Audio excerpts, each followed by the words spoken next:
평화로운 조선. 그러나 그 이면에는 추악한 욕망이 숨쉬고 있었다. 수십 년 전 가문을 파멸시킨 자에게 그녀는 복수를 시작한다. 과연 그의 끝은 어디인가? 복수 그 이상의 드라마가 지금 시작된다. 깊어가는 가을 초입, 한양 외곽의 작은 초가집 작업실에는 은은한 향나무 내음이 감돌았습니다. 숙련된 손으로 섬세한 비단에 그림을 그려넣던 매화는 이따금 창밖에 붉어진 단풍을 응시하였습니다. 그러나 그녀의 시선은 아름다운 풍경에 잠시 머무는 듯 했지만 이내 탁자 한쪽에 소중히 놓인 낡은 족자로 향했습니다. 세월의 흔적이 고스란히 묻어나는 빛바랜 비단 위에는 검은 먹으로 쓰인 한 가문의 역사가 희미하게 새겨져 있었습니다. 그녀의 선조들이 겪었던 비극적인 몰락의 기록, 그리고 그 모든 비극의 중심에 김판서 가문의 뿌리 깊은 탐욕과 위선이 있었음을 증명하는 흔적이었습니다. 매화는 손끝으로 희미해진 글자를 쓸어보았습니다. 가슴속 깊이 응어리진 복수의 염원이 뜨거운 불길처럼 타올랐습니다. 무너진 가문의 명예를 되찾고 조상들의 억울함을 밝혀내리라는 굳은 결의가 그녀의 눈동자에 선명하게 비쳤습니다. 이 순간을 위해 그녀는 붓을 들었고 비단의 숨결을 불어넣는 장인의 길을 걸어왔습니다. 이제 때가 되었음을 직감하였습니다. 숨겨왔던 날카로운 칼날을 드러낼 시간이었습니다. 그 무렵 한양 근교에 우뚝 솟은 김판서의 대저택에서는 위선으로 치장된 아침이 시작되고 있었습니다. 김판서는 겹겹의 비단옷을 단정히 여미고 대문을 나섰습니다.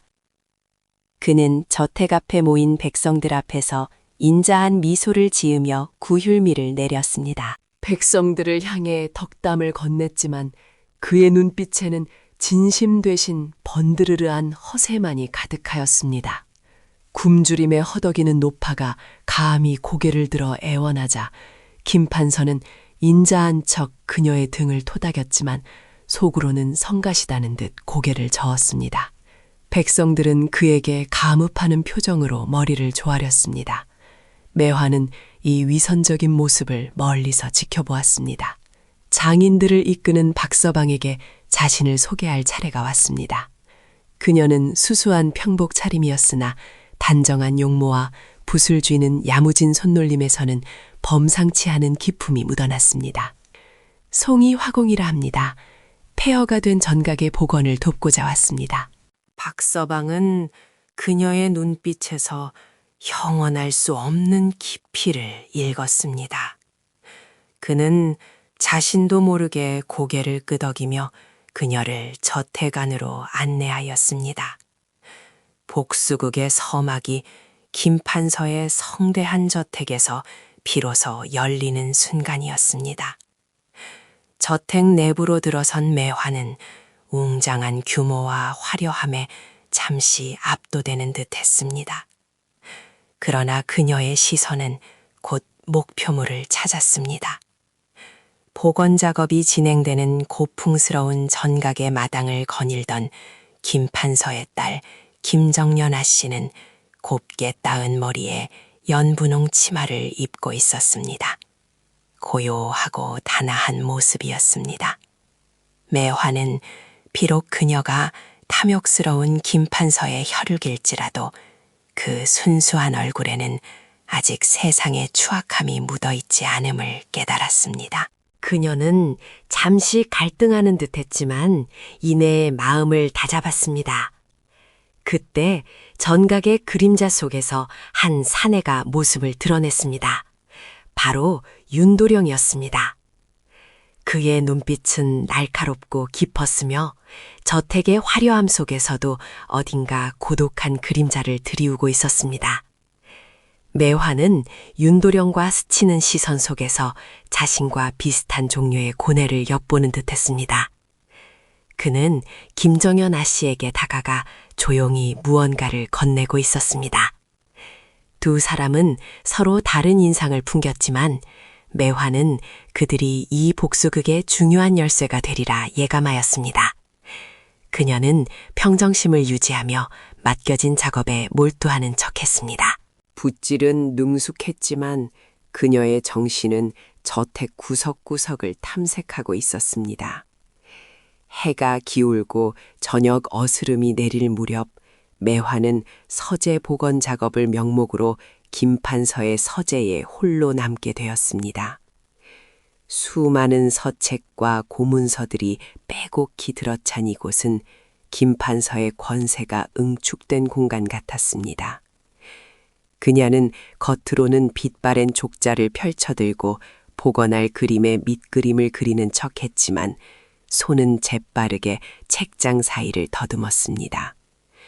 숨겨진 공간이나 비밀스러운 서랍을 찾던 그녀의 손끝에 낡고 평범한 책자 하나가 걸렸습니다. 여느 문집과 다를 바 없는 겉표지였지만 어쩐지 묵직한 기운이 느껴졌습니다. 조심스럽게 책자를 펼치자 빛바랜 종이 위에는 김씨 가문의 숨겨진 내력과 부끄러운 비사들이 상세히 기록되어 있었습니다. 마치 봉인된 과거가 깨어나는 듯했습니다. 매화는 숨을 죽였습니다. 예상치 못한 귀중한 단서였습니다. 누군가의 발자국 소리가 문 밖에서 희미하게 들려왔습니다. 매화는 재빨리 두 책자를 품속 깊숙이 숨기고 아무 일 없었다는 듯 붓을 들어 벽화를 다시금 그리기 시작했습니다. 첫날의 잠입은 성공적이었습니다. 그러나 이제 겨우 서막이 올랐을 뿐입니다. 김판서 가문의 깊은 그림자를 헤치고 진실을 향해 나아가야 할 길이 멀고도 험난하였습니다. 며칠이 흘렀습니다. 김판서 대저택의 복원 작업은 매화의 지휘 아래 활기를 띠었습니다.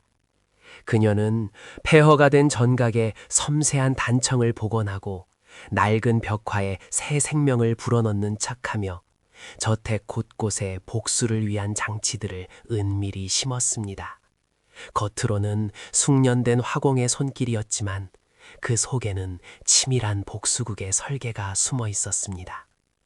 매화는 벽화의 틈새에 작은 구멍을 만들거나 기둥의 특정 부분을 미세하게 깎아내며 훗날 소리와 빛을 이용할 수 있는 구조적 변화를 주었습니다. 매화는 작업 틈틈이 김판서의 일거수일투족을 관찰했습니다. 사람체에서 손님들을 맞이하는 김판서는 여전히 오만하고 위선적인 태도를 보였습니다. 그는 재산 증식에 혈안이 되어 있었고 권세를 유지하기 위해서라면 어떤 일도 서슴지 않는 듯했습니다. 매화의 날카로운 시선은 그의 오만한 웃음 뒤에 가려진 불안감의 징후를 놓치지 않았습니다. 어느 날 김판서는 매화의 작업 현장을 직접 찾아왔습니다. 그는 매화의 분놀림이 예사롭지 않음을 인정하면서도 그녀의 깊이를 알 수 없는 눈빛에 알 수 없는 불안감을 느꼈습니다. 송이 화공의 솜씨는 과연 명성이 자자한 그대로입니다. 허나 이 붓에 담긴 깊이는 무엇이겠는가? 김판서는 칭찬인 듯 경계인 듯 모호한 말을 던졌습니다. 매화는 평온한 미소로 답했습니다. 예술이란 보는 이의 마음에 따라 다른 깊이로 다가서는 법입니다, 나리. 매화는 저택 내 전각 마당의 벽화를 복원하며 김정연 아씨와 자주 마주쳤습니다. 김정연은 매화의 그림에 깊은 관심을 보였고 때로는 시원한 차를 건네며 맑은 눈으로 그림에 대한 이야기를 나누기도 했습니다. 그녀의 순수하고 해맑은 모습은 매화의 복수심을 일말 흔들리게 했습니다. 매화는 잠시 혼란스러웠지만 이내 자신의 가문이 겪었던 비극을 떠올리며 마음을 다잡았습니다. 김정연은 죄가 없었지만 김판서 가문의 혈육이라는 사실만으로도 복수의 대상에서 벗어날 수 없었습니다. 해가 기울어갈 무렵 매화가 낡은 서고 옆 복도를 복원하고 있을 때였습니다. 윤도령이 그림자처럼 다가와 마지막 이 말을 건넸습니다. 이 저택의 오래된 그림자는 붓으로 지워지지 않을 것입니까? 그의 목소리에는 매화와 비슷한 종류의 고독과 결의가 서려 있었습니다. 어떤 그림을 그리고자 하는 것입니까, 송이화공? 매화는 윤도령의 의미심장한 질문에 숨겨진 뜻을 읽으려 했었습니다.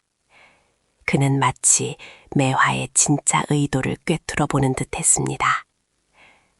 매화는 대답 대신 묵묵히 붓을 들었습니다. 매화는 김판서가 손님들에게 가문의 영광이라며 자랑스레 이야기하는 오래된 보물함에 주목하기 시작했습니다. 그 보물함은 사랑채 뒤편에 비밀스러운 벽장 안에 숨겨져 있다고 했습니다. 매화는 복원 작업을 핑계로 그 주변을 맴돌며 보물함의 위치와 혹시 모를 잠금 방식에 대한 단서를 찾으려 시도했습니다.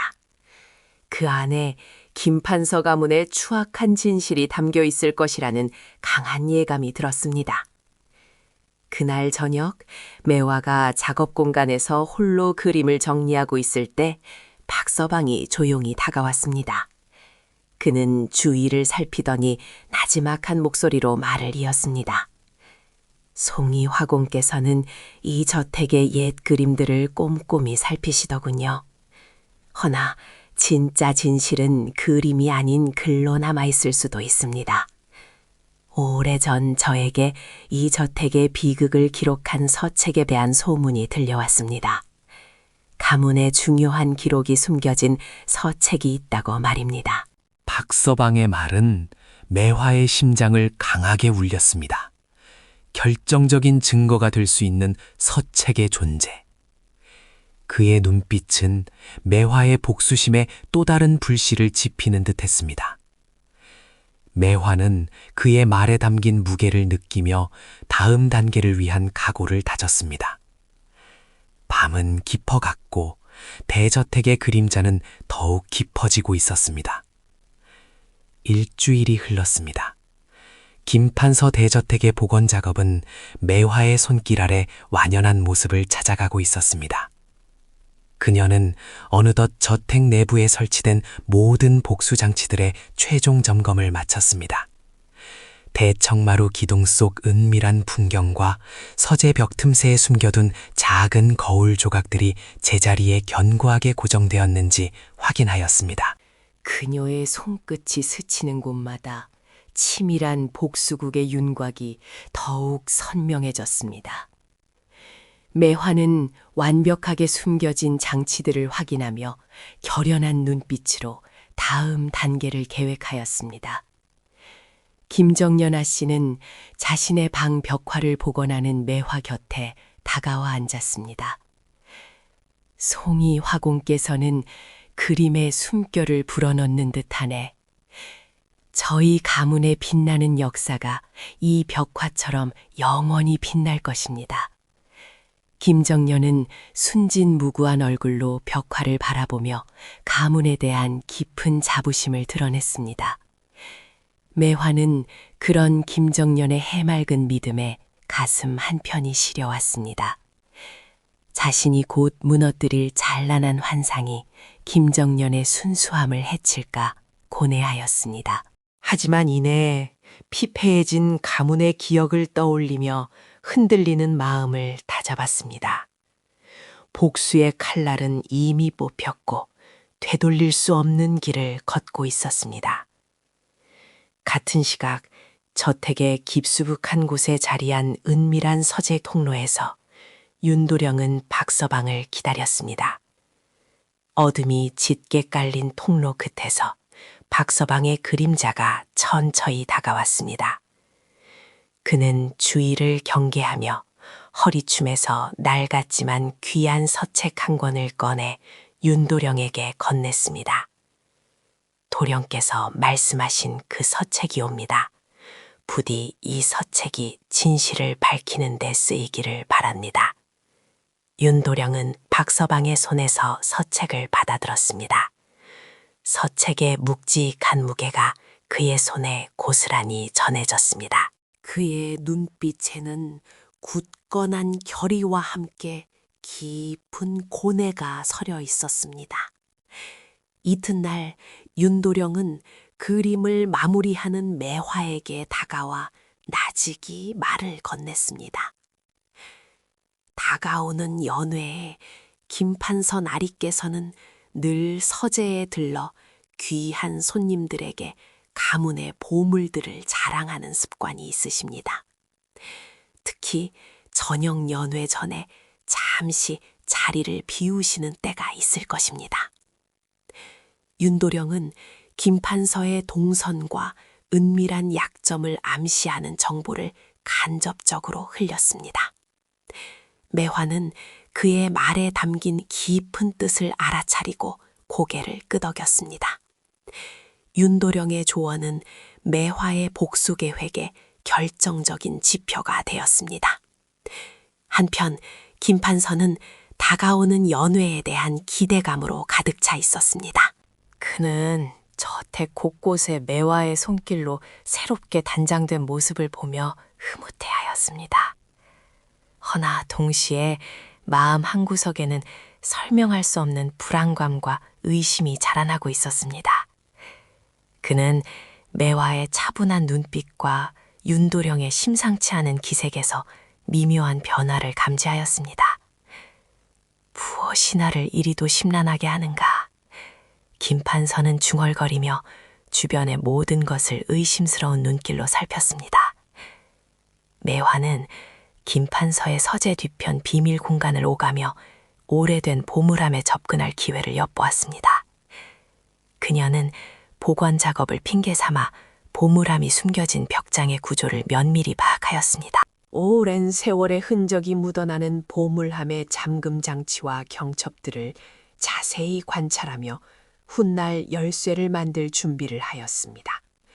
보물함 안에 숨겨진 가문의 추악한 진실을 향한 그녀의 집념은 더욱 강렬해졌습니다. 연회 전날 밤 김판서 대저택에는 고조되는 긴장감이 맴돌았습니다. 연회장으로 쓰일 대청마루에는 화려한 비단 장막이 드리워졌고 은은한 등불이 밤의 장막을 밝혔습니다. 김판서는 서재에 앉아 가문의 위용을 높일 말씀을 다듬고 있었습니다.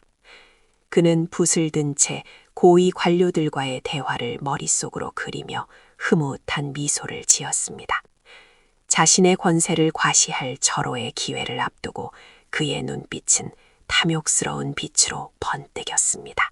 같은 시각 매화는 어둠이 내려앉은 연회장을 홀로 거닐며 설치된 장치들을 최종적으로 점검하였습니다. 대청마루 기둥 뒤에 숨겨진 풍경들이 바람에 흔들림 없이 고정되었는지, 벽화 속 은밀한 거울 조각들이 정확한 각도로 빛을 반사할 준비가 되었는지 꼼꼼히 살폈습니다. 그녀의 손끝이 닿는 곳마다 심장이 쿵쿵 울렸습니다. 모든 것이 완벽하게 작동해야만 했습니다. 작은 실수라도 용납될 수 없었습니다. 밤이 깊어갈 무렵 매화의 방에 김정연이 찾아왔습니다. 김정연은 벽화를 장식할 새로운 꽃잎 그림을 매화에게 보여주며 해맑게 웃었습니다. 송이 화공께서는 저희 아버님께서 얼마나 이 연회를 고대하시는지 아는가? 가문의 오랜 영광을 모두에게 자랑하실 터이네. 그녀의 순진무구한 자랑에 매화의 마음속에는 복수심과 인간적인 연민이 격렬하게 뒤섞였습니다. 김정연의 눈에 비치는 김판서의 모습은 자신의 기억 속 잔인한 학살자와는 너무나 달랐습니다. 매화는 고개를 숙인 채 애써 흔들리는 마음을 다잡았습니다. 정연이 돌아간 뒤 윤도령이 매화의 방문 앞에 모습을 드러냈습니다. 그는 매화에게 조용히 다가와 손에 쥐고 있던 작은 나무 조각을 건넸습니다. 정의는 때로는 늦게 찾아오지만 반드시 승리합니다. 짧고 알 수 없는 전언이었지만 매화는 그 속에 담긴 윤도령의 깊은 격려와 굳은 결의를 느낄 수 있었습니다. 그녀는 고개를 끄덕이며 단단한 눈빛으로 화답했습니다. 저택의 어두운 구석, 박서방은 멀리서 연회장 쪽을 불안한 눈빛으로 바라보고 있었습니다. 그는 매화의 복수가 성공하기를 간절히 기원했습니다. 그가 건넨 서책이 진실을 밝히는데 결정적인 역할을 하기를 바라면서도 다가올 폭풍의 전야에 불안한 마음을 감출 수 없었습니다. 그는 희미한 달빛 아래 깊은 한숨을 내쉬었습니다. 김판서는 연회에 참석할 고위 관료들의 면면을 떠올리며 만족스러운 미소를 지었습니다. 그는 자신의 권세가 더욱 공고해질 연회를 기대하며 대저택의 모든 불빛이 자신의 영광을 비추는 듯한 착각에 빠져들었습니다. 하지만 이따금 알 수 없는 불안감이 그의 마음을 스쳤고 그는 그 불길한 예감을 애써 외면하며 잠자리에 들었습니다. 연회의 전야는 그렇게 깊어갔습니다. 성대한 연회장의 밤은 휘황찬란한 등불 아래 그 시작을 알렸습니다. 곱게 차려입은 귀한 손님들이 교자상에 둘러앉아 술잔을 기울였으며 흥겨운 풍물 소리가 대저택의 기와지붕 아래 울려 퍼졌습니다. 김판서는 연회장 중앙에 마련된 높은 상석에 올라섰습니다. 그의 얼굴에는 자만심 가득한 미소가 걸려 있었습니다. 오늘 이 자리는 우리 김씨 가문의 영광스러운 역사를 함께 나누는 자리입니다. 선조들께서 이 땅과 백성을 위해 얼마나 헌신하셨는지 그 위대한 공적을 제가 감히 말씀드리겠습니다. 김판서는 쩌렁쩌렁한 목소리로 가문의 위대한 업적을 읊히기 시작했습니다. 그의 인사말은 물 흐르듯 유창했으며 귀족들의 박수갈채를 유도하는 듯 능숙하게 이어졌습니다. 하지만 그 순간 연회장 구석구석에 매화가 은밀히 설치해둔 장치들이 조용히 가동되기 시작했습니다. 대청마루 기둥 뒤에서 청동 거울들이 움직이며 등불빛을 특정 각도로 반사했고 정교하게 숨겨진 주마등이 희미한 그림자 형상들을 벽면에 투사했습니다. 연회장 벽면에는 화려한 인사말과는 미묘하게 어긋나는 그림자들이 일렁였습니다. 김판서의 조상들이 호화로운 비단옷을 입고 잔치를 즐기는 듯한 모습이 스쳐 지나가는가 하면 그 아래로 허리 굽은 백성들이 괭이를 들고 힘겹게 땅을 파는 형상이 겹쳐 보이는 시기였습니다. 처음에는 아무도 알아채지 못했으나 시간이 흐를수록 기묘한 환영들은 김판서의 득이양양한 목소리와 불협화음을 이루며 연회객들의 시선에 끌었습니다. 수군거림이 연회장을 채웠습니다. 몇몇 귀족은 술잔을 든 채 불안한 눈빛으로 벽면을 응시했습니다. 김판서는 미묘하게 달라진 분위기를 감지했습니다. 그는 순간 당황하여 인사말이 잠시 끊겼지만 이내 태연한 척 목소리를 가다듬으며 분위기를 수습하려 애썼습니다. 그의 이마에는 어느새 식은땀이 송골송골 맺혔습니다. 어르신들께서도 잘 아시겠지만 우리 가문은 늘 백성들의 안위를 최우선으로. 그의 말이 채 끝나기도 전에 김정연이 혼란스러운 표정으로 매화에게 다가왔습니다. 매화는 연회장 한편에 서서 장치들을 미세하게 조절하고 있었습니다. 송이 화공, 저 그림자들은 무엇입니까? 아버님의 말씀과는 어딘가 이상합니다. 정연의 순진한 눈빛에는 의문과 불안이 가득했습니다. 매화는 그녀와 시선을 마주치지 않은 채 미동도 없이 장치 조작을 이어갔습니다. 그 순간 연회장 반대편에서 윤도령이 갑자기 큰 소리로 누군가에게 말을 걸며 일부러 시선을 분산시켰습니다. 그는 재치 있는 농담을 던져 주변에 웃음을 유발했고 잠시나마 연회객들의 주의를 다른 곳으로 돌렸습니다. 그러나 균열은 이미 시작되고 있었습니다. 윤도령이 간신히 흐트러진 연회객들의 시선을 돌리려 애쓰는 찰나 매화는 흔들림 없는 눈빛으로 마지막 장치를 조작하였습니다. 연회장 벽면에 일렁이 단 기묘한 그림자들은 이제 단순한 환영이 아니었습니다. 등불의 섬광이 청동 거울을 타고 복잡하게 얽힌 줄과 도르래 장치로 이어졌고 그것은 거대한 주마등과 연결된 듯한 정교한 구조를 드러냈습니다. 순식간에 연회장 전체가 살아 움직이는 그림 자극 무대로 변모했습니다. 화려한 연회 음식과 흥겨운 풍악 소리가 멎고 연회객들의 얼굴에는 공포와 경악이 스쳤습니다. 벽면을 가득 채운 거대한 그림자는 곧 빛바랜 족자 속 그림을 생생하게 재현하기 시작했습니다. 풍요로웠던 매화 가문의 전성기가 비단 위에 수놓인 듯 펼쳐졌습니다. 하지만 곧이어 김판서의 조상이 탐욕스러운 눈빛으로 그 땅을 노리고 교활한 수단으로 백성들의 재산을 강탈하는 모습이 적나라하게 그려졌습니다. 그들의 비참한 몰락과 절규하는 백성들의 형상이 연회장 곳곳에 울려 퍼지는 둔탁한 소리와 함께 생생하게 투사되었습니다. 김판서의 얼굴은 창백하게 굳어졌습니다. 그의 입술은 파르르 떨렸고 잔뜩 부풀었던 자만심은 마치 터진 풍선처럼 형편없이 쪼그라들었습니다. 그는 손을 휘저으며 소리를 지르려 했지만 목구멍에서는 아무 소리도 나오지 않았습니다. 충격과 공포에 사로잡힌 연회객들은 저마다 경악하며 웅성거렸습니다. 어떤 이는 자리에서 벌떡 일어났고 어떤 이는 입을 틀어막은 채 몸을 떨었습니다. 그들은 눈앞에 펼쳐진 광경이 과연 현실인지 아니면 악몽 같은 환영인지 분간하지 못했습니다. 그때 매화는 미동 없이 연회장 중앙으로 걸어나갔습니다.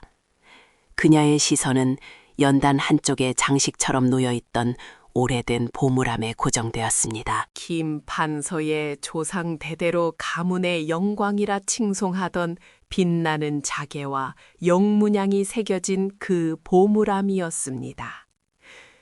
매화는 익숙한 손길로 보물함의 자물쇠를 만졌습니다. 찰칵. 작은 소리와 함께 굳게 잠겼던 보물함이 스르륵 열렸습니다. 보물함 안에는 세월의 흔적이 묻어나는 빛바랜 종이 뭉치가 들어 있었습니다.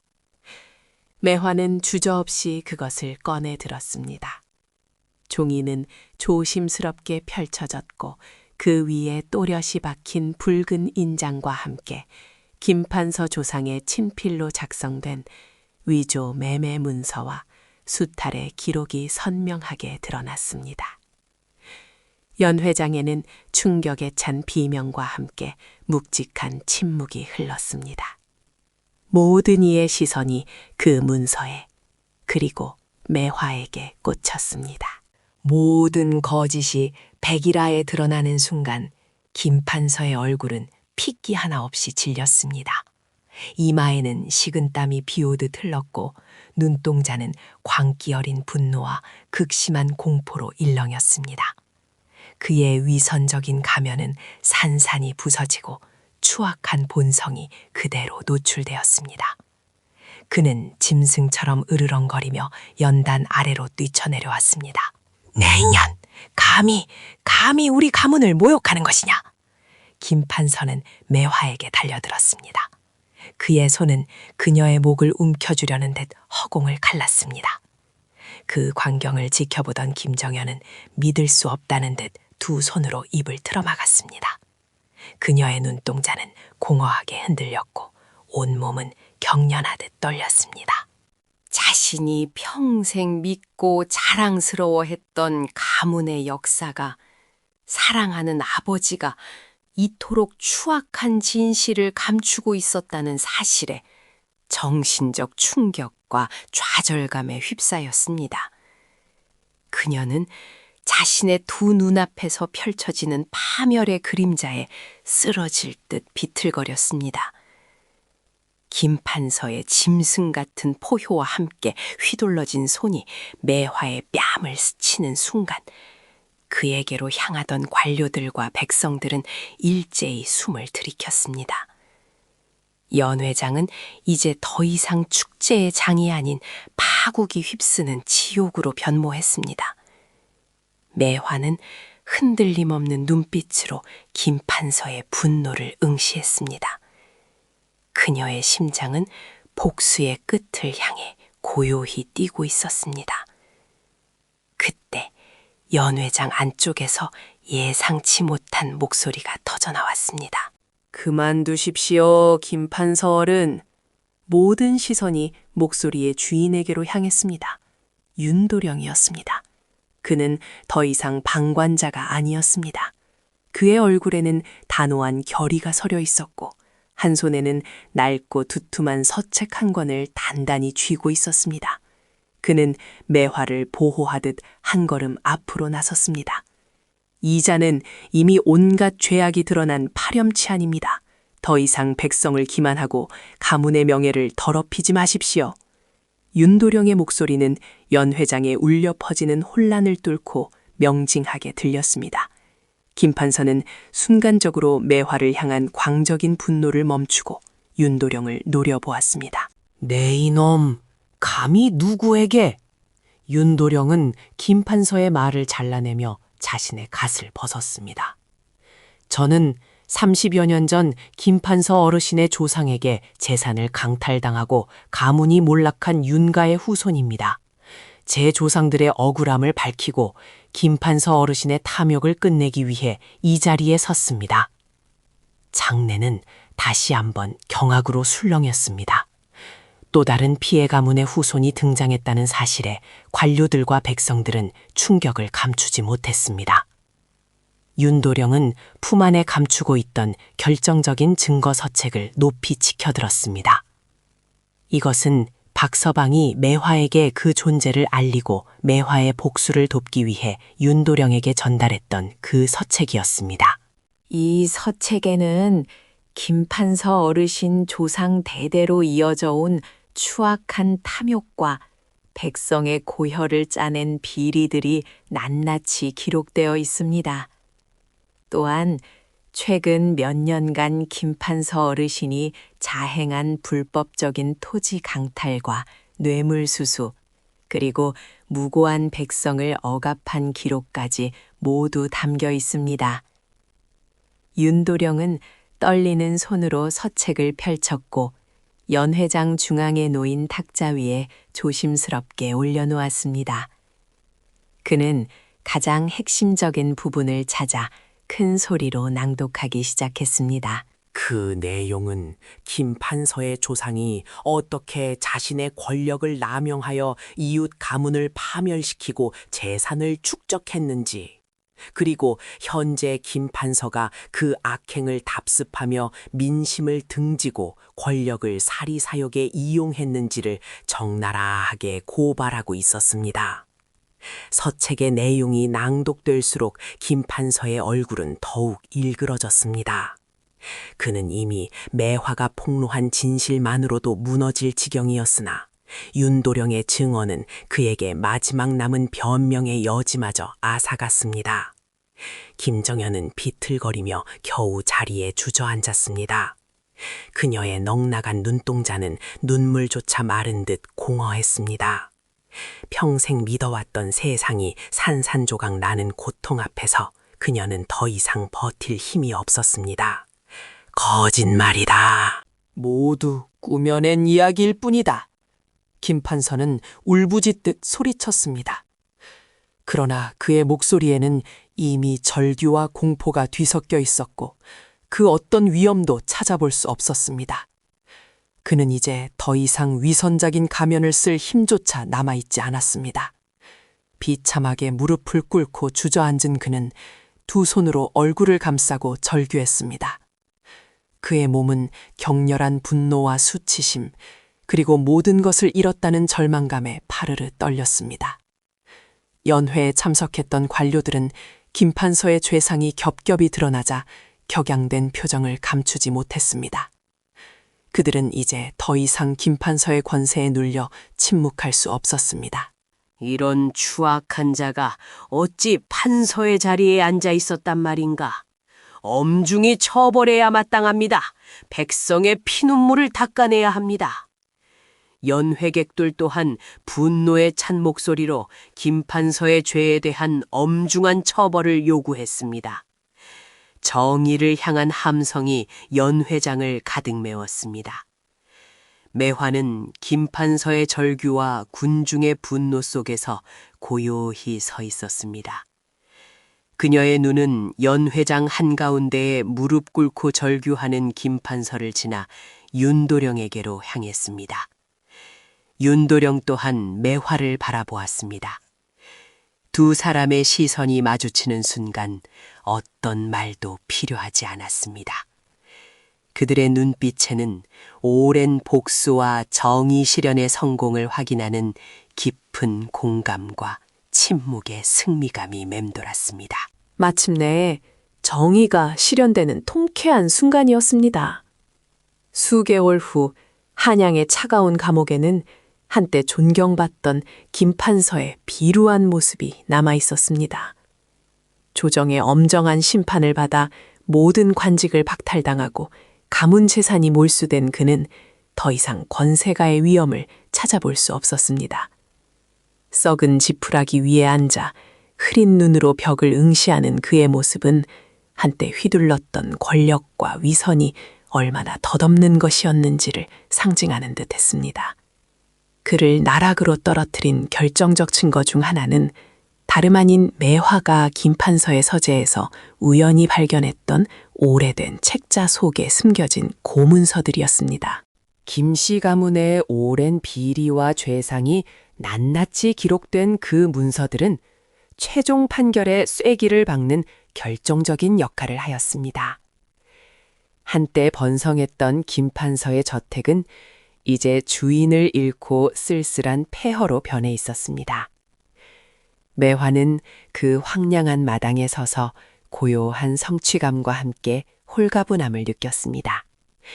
그녀의 긴 복수의 여정은 마침내 끝을 맺었습니다. 그 옆에는 여전히 깊은 슬픔에 잠겨있는 김정연이 고개를 떨구고 있었습니다. 아버지의 몰락 앞에서 세상이 무너진 듯한 고통을 겪고 있었으나 이내 윤도령이 다가와 조심스레 그녀의 어깨를 토닥였습니다. 김정연 아씨, 부디 좌절하지 마십시오. 가문의 허울뿐인 명예를 쫓기보다는 아씨의 재능으로 민중에게 이바지할 수 있는 새길을 찾을 수 있습니다. 매화는 윤도령의 말에 고개를 끄덕이며 김정연의 눈을 똑바로 보았습니다. 진정 아씨의 순수한 마음과 재능이라면 새로운 역사를 써내려 갈 수 있을 것입니다. 매화와 윤도령의 설득, 그리고 스스로의 깊은 성찰 끝에 김정연은 비로소 고개를 들었습니다. 그녀의 눈빛에는 슬픔 너머로 가느다란 희망의 불씨가 피어오르고 있었습니다. 그로부터 얼마 후 한양의 번화한 시장 한편에는 아담한 서화방이 문을 열었습니다. 김정연은 화려한 비단 대신 소박한 한복을 입고 백성들의 소망을 담은 그림을 그리거나 글을 써주었습니다. 때로는 아이들에게 그림을 가르치기도 하였고 그녀의 손에서 피어나는 아름다운 예술은 순식간에 시장의 활기가 되었습니다. 그녀는 더 이상 김판서의 딸이 아닌 김정연 그 자체로 새로운 삶을 시작하였습니다. 그녀의 곁에는 늘 윤도령이 그림자처럼 함께하며 어려운 이들을 돕고 정의로운 세상을 위해 묵묵히 노력하였습니다. 그들의 모습은 백성들에게 작은 위안과 희망을 주었습니다. 매화는 더 이상 사람들 앞에 나타나지 않았습니다. 그녀의 복숙은 야담처럼 회자되었고 정체를 알 수 없는 떠돌이 화공은 정의를 실현하고 호련히 사라진 전설이 되었습니다. 사람들은 그녀를 밤의 매화라 불렀고 그 이름은 오랫동안 사람들의 입에서 입으로 전해 내려왔습니다. 그녀의 존재는 더 이상 실체가 아닌 정의로운 이들의 마음에 피어나는 한 송이 꽃처럼 영원히 기억될 것입니다. 야담은 끝이 났지만 새로운 시대의 희망은 이제 막 시작되고 있었습니다.